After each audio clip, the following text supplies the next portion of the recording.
In the book of Genesis, the 20th chapter, we have the account of Abraham and Sarah going to the land of Gerar.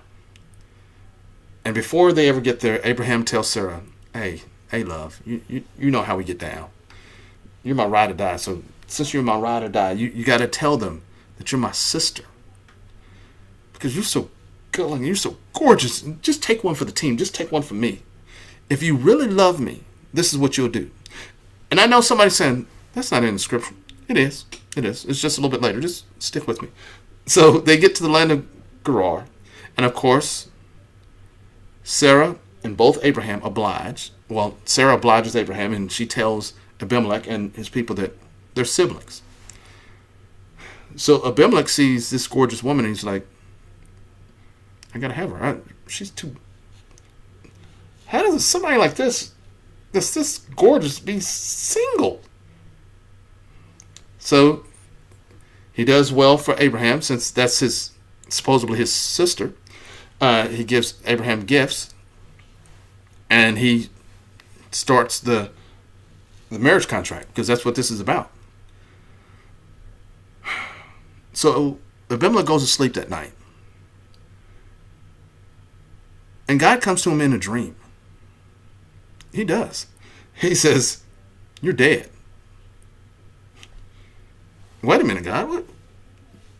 Why would I be dead? What have I done? He says, I'm innocent in all these matters. Will you destroy a righteous nation? I'm righteous. My people are righteous. We haven't done anything wrong. We've kept your commands. I haven't done anything. And God says, that woman that you brought in, that's another man's wife. Return her. If you don't, you'll surely die. So this is where we get to this. So Abraham has lied, and a plague has come upon Abimelech's people because of Abraham and Sarah's lie. So what Abimelech does next will clearly shock you. So when he gets up from his dream, after he's talked with God and pleaded his case, he wakes up and he tells all of his people the dream he had, where God interrupted his sleep and told him that Sarah was Abraham's wife. He tells his people. And then he calls in Abraham and says, why have you brought this great sin to us? Because the thing that Abraham does, Abraham knows better. Abraham does this because of fear. Even though Abraham knows that God has already told him this land is going to be yours and your descendants, you don't have to worry. Abraham has already set up this lie before he ever got there. Because when Abimelech talks to Abraham, he says, why would you do this? And what have we done to you? We've been nice to you. Abraham says, I didn't believe the fear of God was here. What? Why? What is it that you saw in Abimelech that made you believe that he didn't fear God? It wasn't his actions. It was not. What would make you think somebody that looked different than you didn't know the Lord? Sometimes God puts stuff right in your face. Now, all the times Abraham has been through the land of Canaan, not once did these people mistreat him. Not once. And Abimelech was a greater nation than him. And he treated him with honor and respect. But because Abraham feared, it was all in his own mind that he was inferior. He saw somebody that was greater than him, and he thought they would take his wife, that they would kill him for his wife. Well, that wasn't what was going on at all. So Abimelech is like, wait a minute, you've done all this because you didn't think I feared God? What? And then Abraham was like, yeah, also, this is my ride or die chick. She's my half sister. We don't have the same mama, but I married her, and this is how it is. And I made her promise. I made her promise early on that when we were leaving my father, that she would tell everybody that she was my sister because she was so beautiful. Even when God tells you that I'm doing all this stuff through you and for you, that the Messiah is going to come through you, I'm doing all this through you, and you still stand on a lie. So she's really my half sister. She's not my whole sister. She's my half sister. But I married her. I made an honest woman out of her. You know how I do. But I told her from the beginning, if you love me, if you want to show your respect for me, since you're my ride or die chick, this is who you're supposed to be. Lie for me so I don't die. Sacrifice yourself for me. Yeah, that's what I've done. So Abimelech sees this. And he says, all right. He gives, even though Abraham has done this, and a plague has broken out on Abimelech's land, that now, the thing that Sarah was going through is now upon Abimelech's land. The barrenness has come upon his land. Abimelech does some things that would probably shock you. He gives Abraham, on the account of Sarah, he gives him sheep, he gives him oxen, he gives him men servants and maid servants. That's the first thing he gives to Abraham. And remember, we dealt with these gifts with the gifts of Pharaoh. The sheep represents the one that's going to be sacrificed. The oxen represents who God is. So the one that's going to be sacrificed is going to be God. But you get where I'm going with this. And you're going to have men servants and maid servants and all this stuff. But then he turns around and does something even greater. He says, on the account of Sarah, and for those that have seen her, those that are with y'all, I'm going to do something even greater. I'm going to give you 1,000 pieces of silver. Now, Abraham is making out like a fat rat in all this. Because not only does he gets more sheep, more oxen, and more men servants and maid servants, now he gets 1,000 pieces of silver.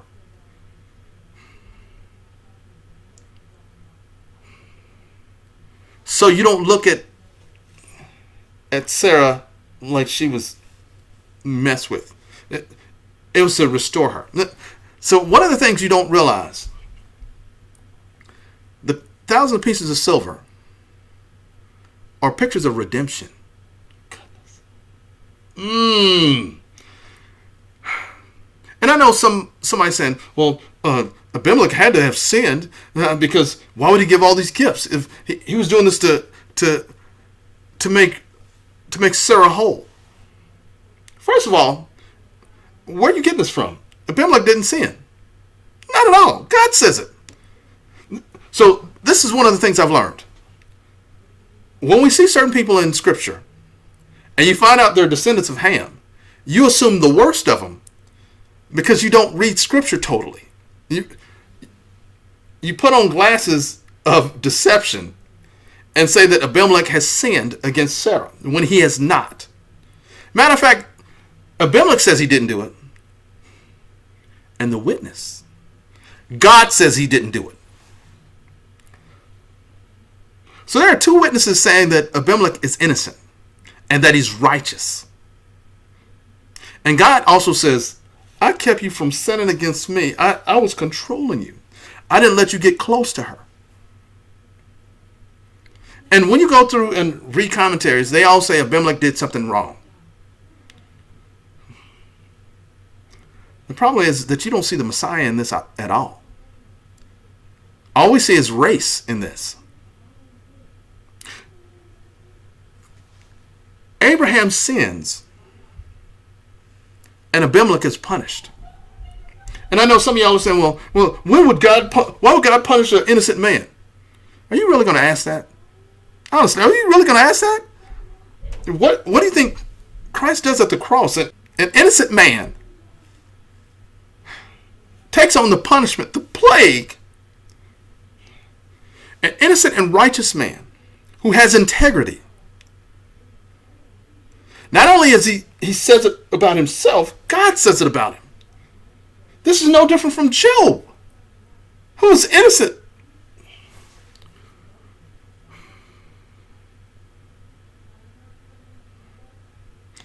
Okay.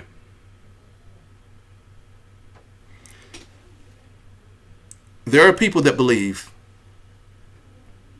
for whatever reason, that Abimelech sinned against Sarah, even though God says he did. So either God is lying or your interpretation of Scripture is a lie. Because Abimelech did not mistreat Sarah. He didn't do anything to besmirch her character. He did nothing to make her feel bad. But what Abimelech does was that with this 1,000 pieces of silver,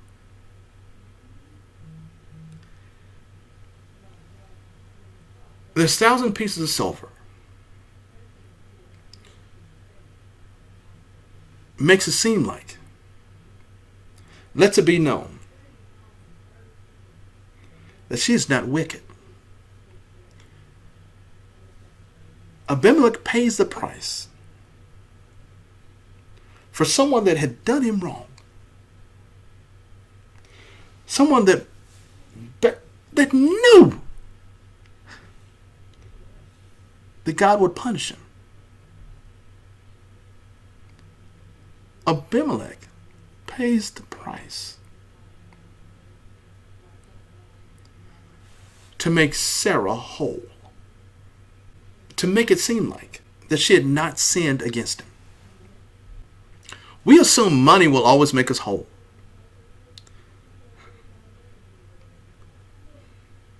But we don't understand that these 1,000 pieces of silver was about redemption. Making it just like she had never sinned. Putting her in a better place. That's what Abimelech has done. And remember, Abimelech's name means, my father is king. So the son of the king takes on the penalty for your sin. He takes on the plague. He's righteous. He's innocent, meaning he hadn't done anything wrong. He didn't do anything to her. And he had integrity. And God kept him from sinning against him. And all the stuff, he takes on the punishment that Abraham and Sarah both deserved. Because they both were liars. When you go back and look at this, what God says to Abimelech, he says, if you don't return her, you will surely die and everybody that's with you.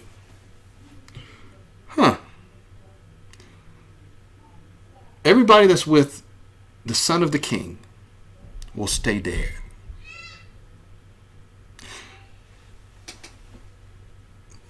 If you don't pay attention to what God says, you'll miss this. Everybody that's with the son of the king will stay dead. Before Jesus goes to the cross, he's praying to the Father and he's saying, I haven't lost any, all that you have given me. He's talking about all the people that are with him.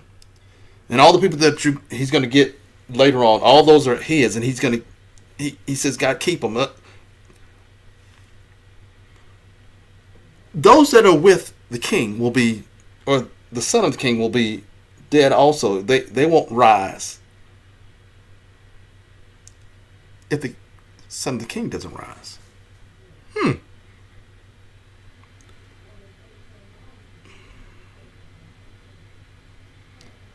We often look over Scripture where Jesus is praying and he's telling God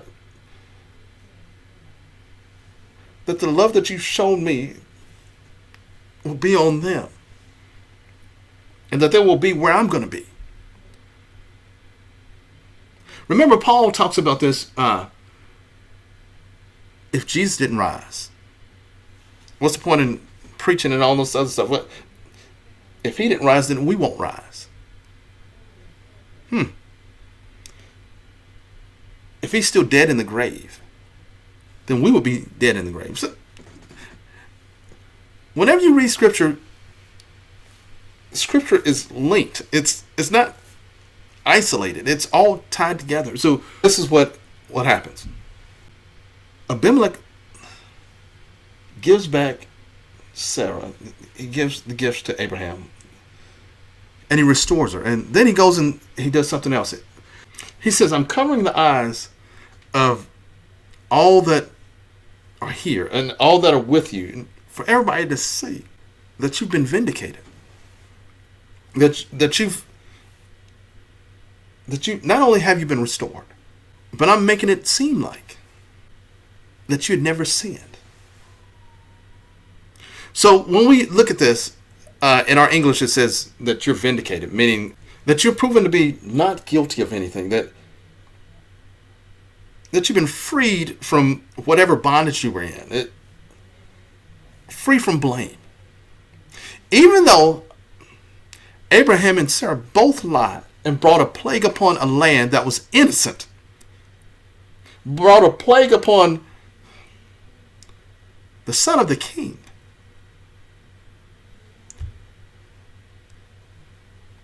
The son of the king goes a step further and offers the 1,000 pieces of silver to cover the eyes of all that would see her.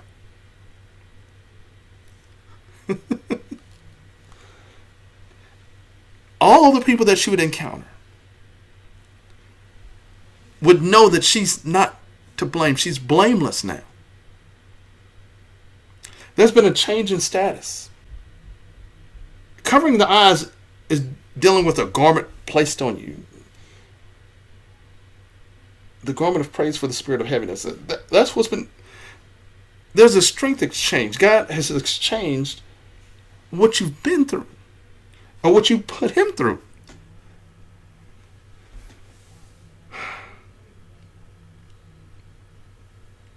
The king has placed his righteousness upon you. This is no different than the covering of Noah. This is no different than the covering of Adam and Eve. These are all pictures of the servant of God covering the sin and the shame of people. That he's willing to take on the lies and the deceit. He's willing to take on the plague. Not only to restore you, but to do one better. To vindicate you, even though you're guilty of sin. Oh, man. Even though we're as guilty of sin, God vindicates us through the blood of his Son.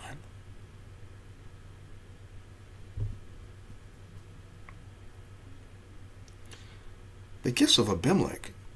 Oh my goodness. He gives Abraham sheep and oxen and men servants and maid servants. But he turns around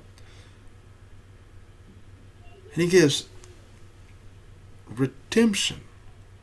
1,000 pieces of silver. He goes overboard in his restoration process. He pays more for her. He gives more for Sarah than was necessary. Not only did he pay for Sarah, he paid for those that were with Sarah. Abimelech shows you by his gifts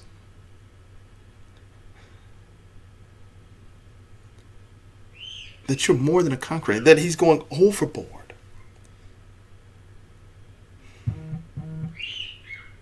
that he's going to give you more than enough. That no one can ever see you or say that you were this thing anymore.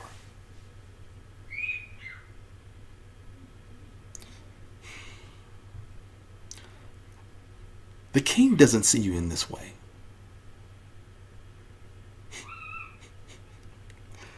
God the Father doesn't see you in this way anymore.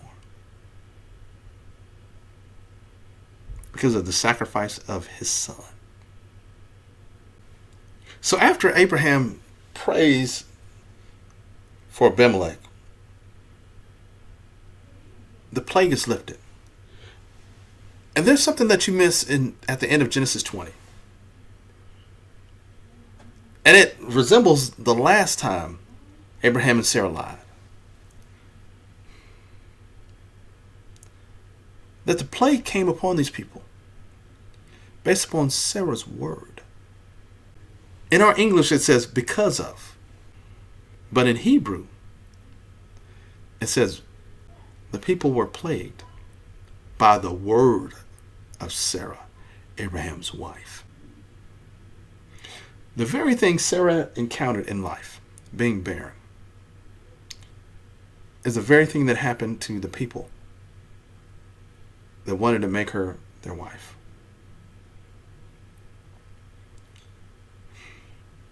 These men were innocent.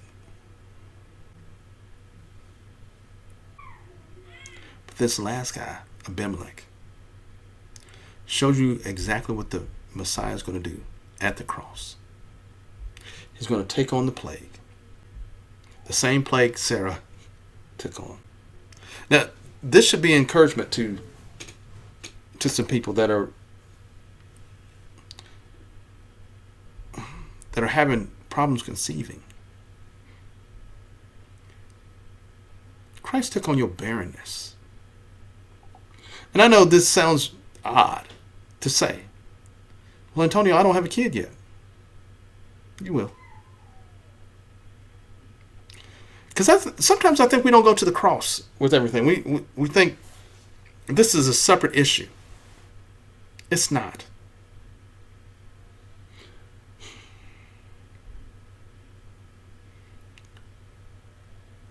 Sarah has tried to have a surrogate. She's done some things. Let's be honest. I know this is off topic and everything, and it's whatever. Sarah is experiencing the same thing many women are experiencing now. There are women that can't get pregnant. They've gone and got surrogates. They've done all these different things.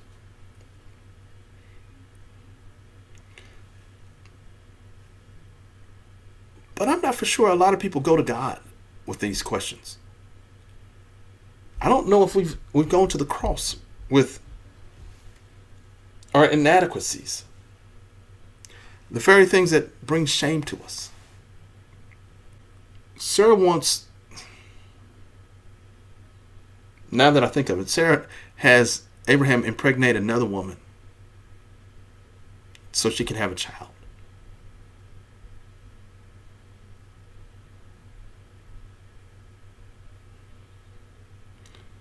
Sarah's been barren for 89 years.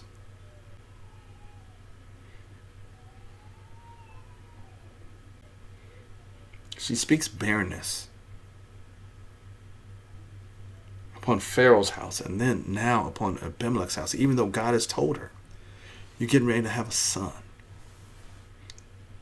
And his name is Isaac. And you're going to laugh, but you're going to laugh because he's going to bring you joy in your old age. Some of us are unwilling to go to God with problems like these.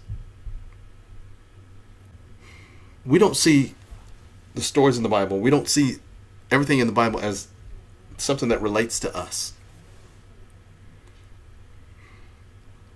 A lot of us don't see barrenness, the barrenness of Sarah, as something that God could control. God allowed Sarah to stay barren for a purpose. Because the 7 men she ran into, leaving the land of her father and making it to the land of Canaan, the 7 men she ran into were all pictures of the Messiah. And you have to see every last one before your barrenness is lifted. You have to see how you look at people, how you judge them.